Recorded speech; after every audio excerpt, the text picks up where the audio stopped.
In the first of this two-part program, Sarah joins an expert fly fisherman by the Davidson River in North Carolina, where he describes the sport. Roger uses oils to begin a large painting of a mountain stream with a fisherman.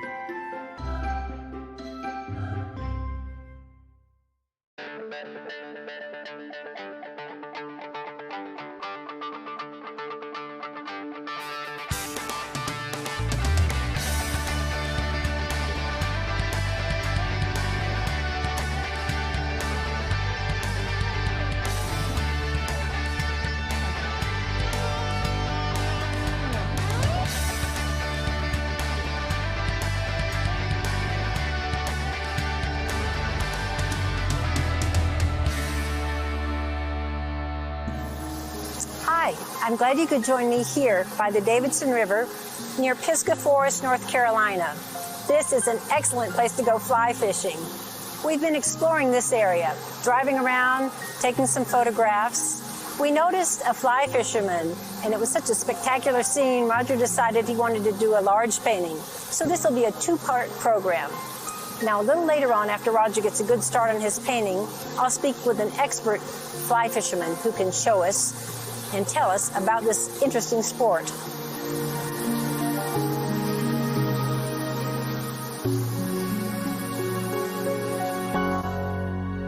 I've recently finished this painting of this mountain stream. This is in oils, and I've done two paintings. This is a stream not too far from us here in the Blue Ridge Mountains.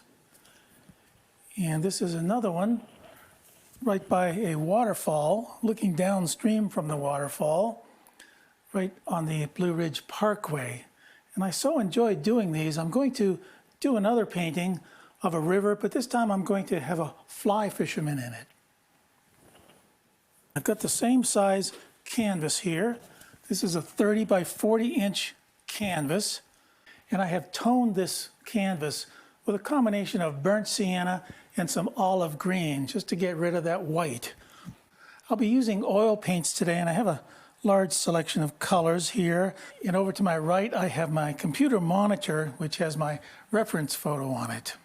So let me start just by mixing a dark color, maybe ultramarine blue and burnt umber. Any dark color will do, because basically what I want to accomplish right now is just work on the composition. This is a fairly simple composition. And over here we have this larger rock, and just a touch of maybe a rock in here. And I want the eye sort of to come up around here and then come back. Right here we have the man fishing, fly fisherman. And basically this is all just trees here. Let me see, I don't want to divide the canvas in half with these trees, so I'll take these trees on this side, we'll bring them over. So this area here will be filled with those trees in the middle ground. And then back here, these will be the trees that sort of recede and go back. When I'm out in the field with my camera taking a photograph, I try and compose my photograph as best I can, which will eliminate compositional problems when I get back here to the studio. So I think I have a fairly good composition here, and it's the horizon here, well, it's not the horizon, but this line up here is above the center. I would not want this line to be right in the center. I don't want to divide anything right in the middle. So this is good. This is up a ways. And then we have these trees that kind of come down. And my goal is to try and to get the eye to sort of come this way, around, and then maybe back a little bit. Just sort of a subtle but very almost nondescript little S-curve here with this mountain stream. Okay, we have the man here. I think a placement of him would be good right about there.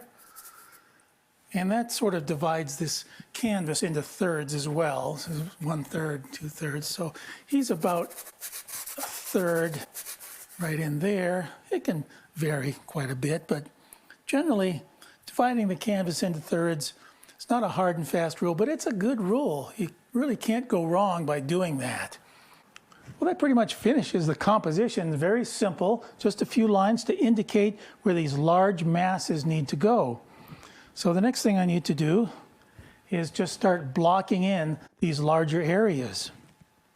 I always want to start with my darks first. I don't want to dip into this white at all. I'm just going to leave that white alone for as long as I can, because I want to get these darks in, and as soon as I add white, the thing is going to get chalky. It's going to sort of look chalky, and I don't want that, because I want to get these rich dark colors established.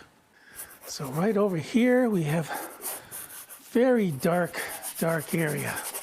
Just going to put this on quite thin. Maybe I'll pick up some cerulean blue, a few of these other colors, just to change the color slightly. But it's all going to be just very dark. And I'm using a fairly good sized brush to do this. No point in using a tiny brush for anything like this. This is really the smallest brush I should use on something like this. I could use even a larger brush to block this in. This will do just fine. Now the reason I want to put in all these darks first is because the leaves of these trees and such, they're going to be lighter. And the reason they're going to be lighter is because all these leaves are sort of on the outside of this darkness. In other words, as soon as you go into the interior of that tree, everything starts to get dark. It just doesn't get much light.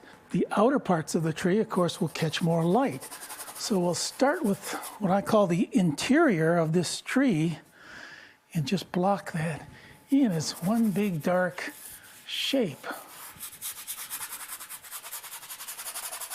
I can still let some of this burnt sienna color bleed through. My intention is not to make this a solid brownish blue color. I want all this texture, all these colors to be able to show themselves. Now this is always the fastest part of the painting, blocking it in. Really quickest part of a painting, blocking it in, but it's really the most important part of this whole procedure, is to get this blocked in with these large shapes. There'd be no point in starting with any detail until really the basic foundation of this painting is in place. Yeah, just continue to block this in. This is very thin paint. These are oils, of course. Well, this water right over here is very green looking. So I'm going to put in this green color. I am using some yellow ochre here, which is an opaque color. It does have some white in it. So, but I'm not dipping into the white itself, but I am using some colors right now that are not really, really dark. And I'll just cover this like this very quickly. Just block this in. Now right back here we've got a lot of rocks. This is going to be a very light area here, but I still want to get that dark to begin with. So I'm really just going to make this whole thing a lot darker than it's going to end up. I just normally like to work from dark to light when using acrylics or oils. I'm going to take this larger 1-inch brush and just soften this edge. I can just go over this in every direction, just like it were the wall of a house or something, just to get that nice and smooth. Because this water, I want to see some nice reflections in there, so I don't want a lot of texture in this water, not to begin with. We'll get some texture in there later, but right now we'll just make that very, very flat. And since this paint is quite thin, I won't have to wait a week or anything like that to work on this. Now we'll join Jeb Hall, who can show me the difficulties and the pleasures of fly fishing. Just behind us is the Davidson River, and Jeb's going to show me how to cast. Does it take a few years to learn how to do it right? You know, some folks can learn relatively quickly if they practice enough. Some folks, if you only pick it up for an hour or two a year, then it takes a long time. And you've got the fly already on there. Got the fly already on here. Aha. Okay, I can't wait to see how this is done.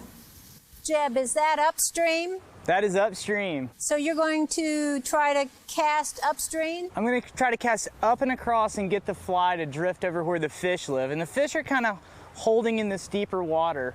I can see a fish right here that we might try to catch. Oh, I can now see too, him? yes.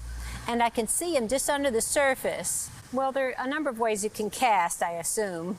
Perhaps you can show me a few. That's correct. So there's traditional overhang casting, and since we're on the kind of my off side of the river, we're going to do it where we face downstream and allow it to fly up like that. And then there's a roll cast, which is what we use a lot of the time around here because there's so much vegetation. So we just simply lift our rod and pause and then push forward. Oh, that's beautiful. Oh, so you don't get any hooks So they never come behind you. They just go out to where the fish live. So Okay. that's a roll cast. All right. And then there's some other types of roll casts called spey casts, which is a type of casting that comes from Scotland, and it's just a better roll cast. So it's just a little more complex, but it works just a little bit better. I think that's one I've seen done in movies, maybe. The spey cast? Yes. It's very fancy, and there's various types of those, and that's called a snake roll. And A snake roll? Yeah. Okay. That's pretty. I noticed that Jeb is using a pack instead of a vest. Is this just another way of carrying your flies? Well, the vest is kind of the iconic apparel for a fly fisherman to wear. Yes. And traditionally, the vest carries all your flies and gadgets, etc. These days, most folks can switch to some sort of pack like this. Oh, and then they're just right there. They're just right here, and all your fly boxes, which are completely full of flies, are in your vest. And so it's just a little bit better on your back and shoulders. Mm-hmm. And if it rains, it's not a big wet thing that's hanging off of you. Okay. So it's just really kind of an easier way to go. An updated model. An updated model, that's right. I was reading about when you release a trout or a fish, you should wet your hands first. Before you touch them, yeah. And it damages them a little less. Well, yeah, their slime is their antibacterial coating, if you will. And so if you touch them with dry hands, it takes the slime off of them so they can get sick.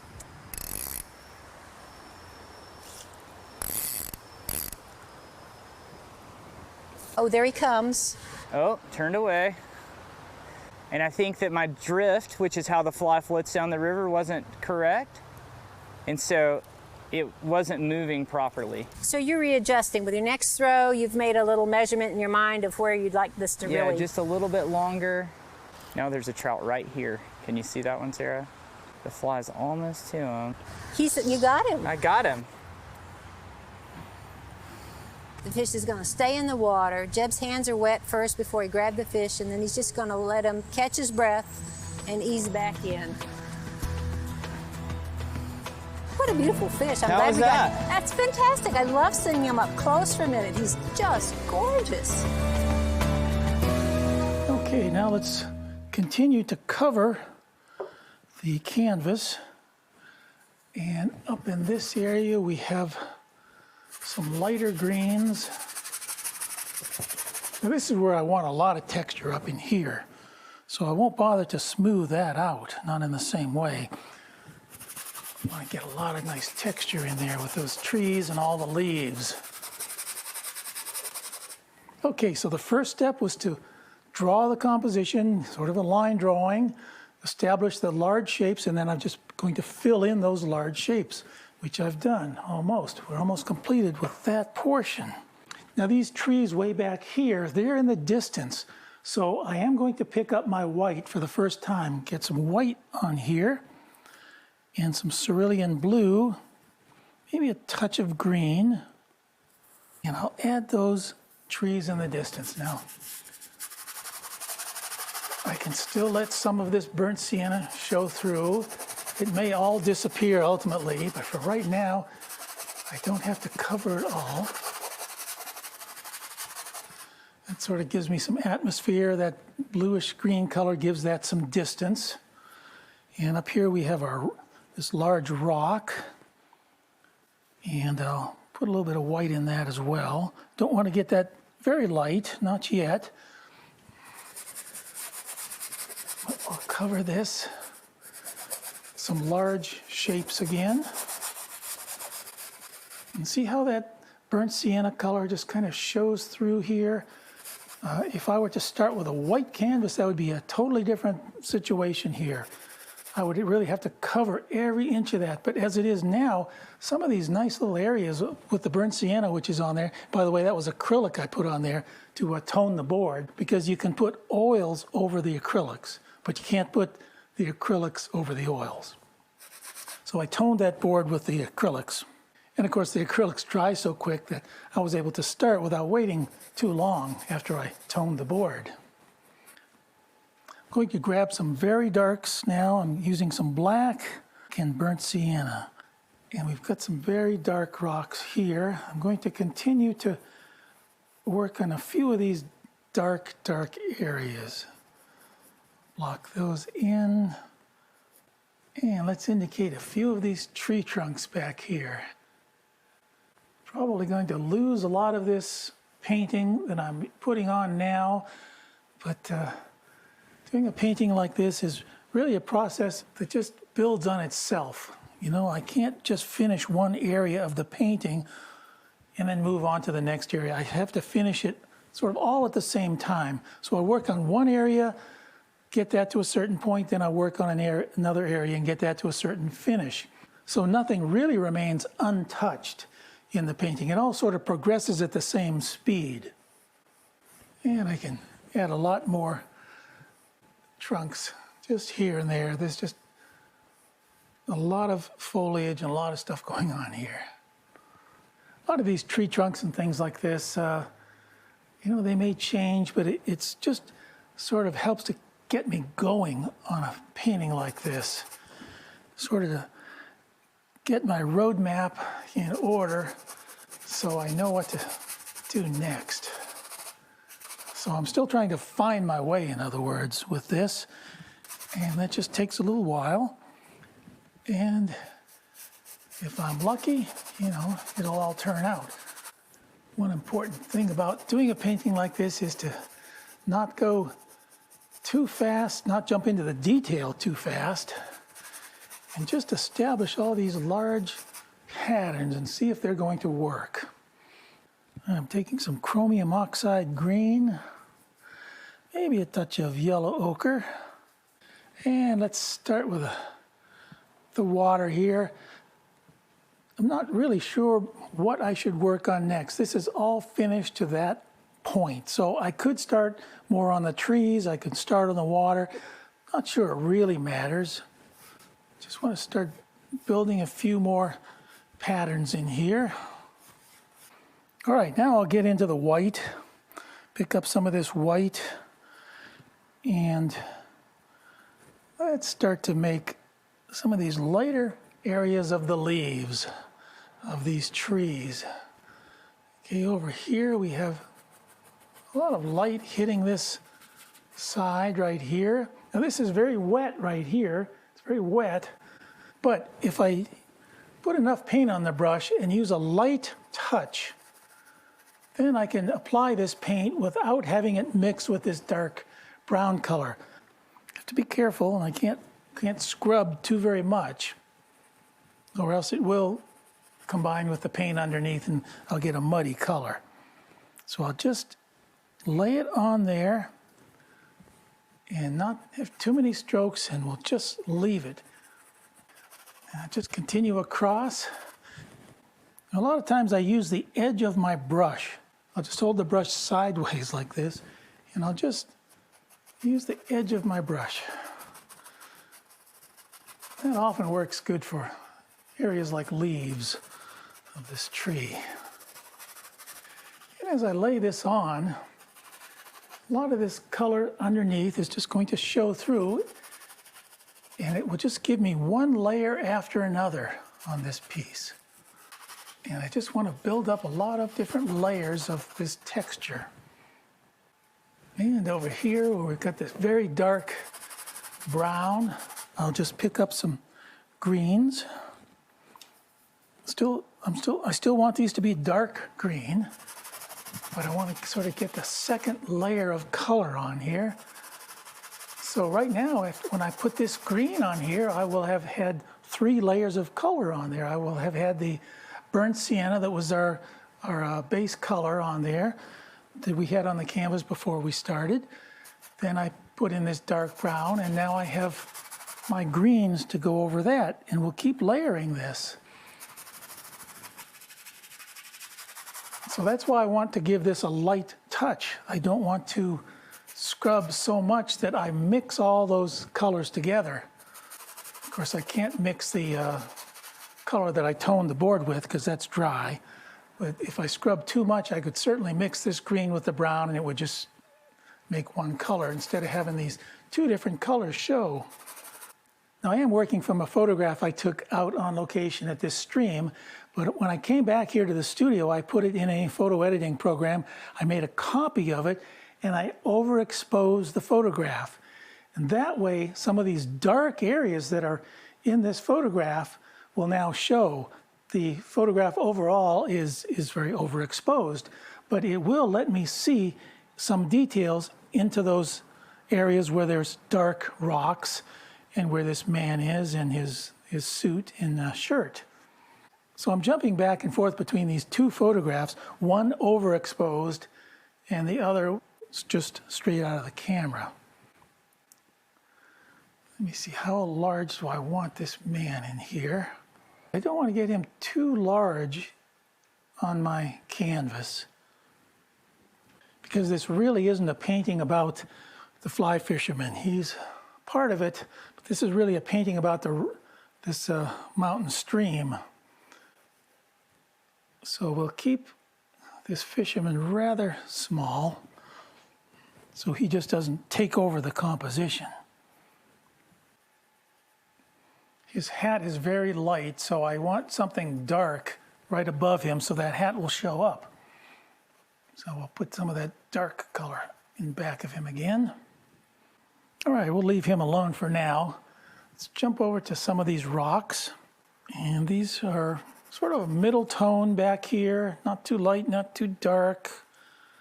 Painting like this has to be adjusted all the time because I think this might be just the right value, just the right color. Then as I work on it and as the painting progresses, I discover that it's not and I have to change it. So painting is always a process of change. It's not like following a recipe that turns out the same every time. You always run into difficulties and new situations that have to be resolved on each painting, no matter how many paintings you've done. Okay, we've got sort of a slope down here. Yeah, I'm just trying to build on this a little bit at a time now. Got some cool shadow areas of this rock, so I'm taking some blue, adding a touch of blue here and there.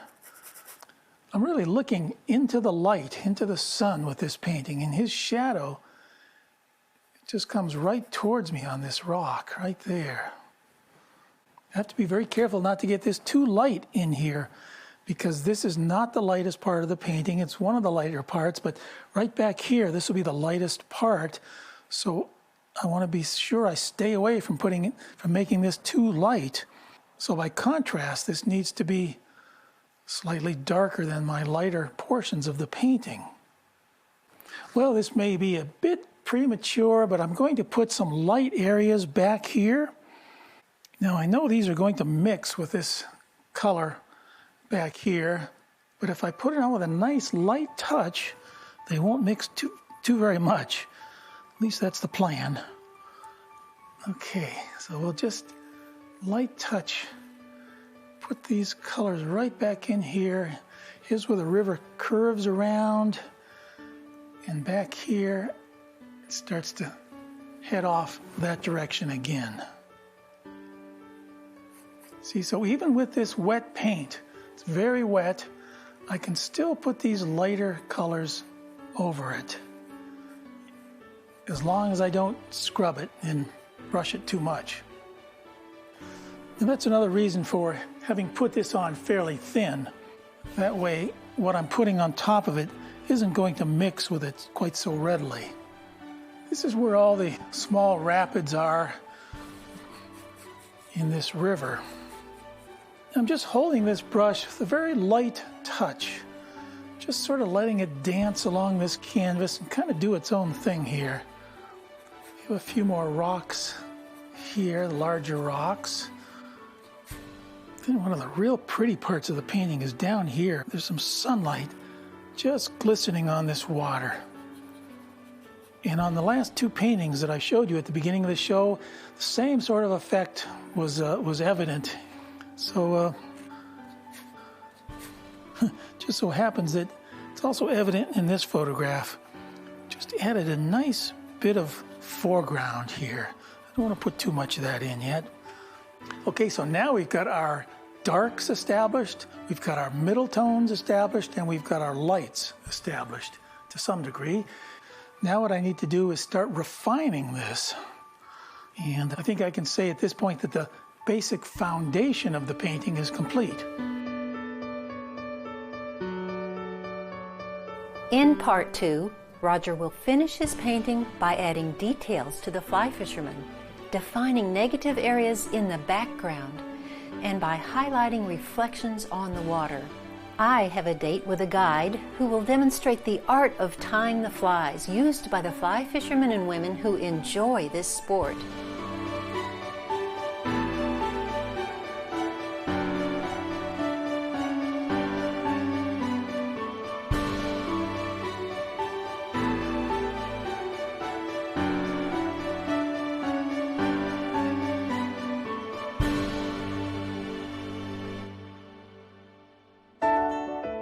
For more information about painting and travel with Roger and Sarah Bansemer, visit paintingandtravel.com.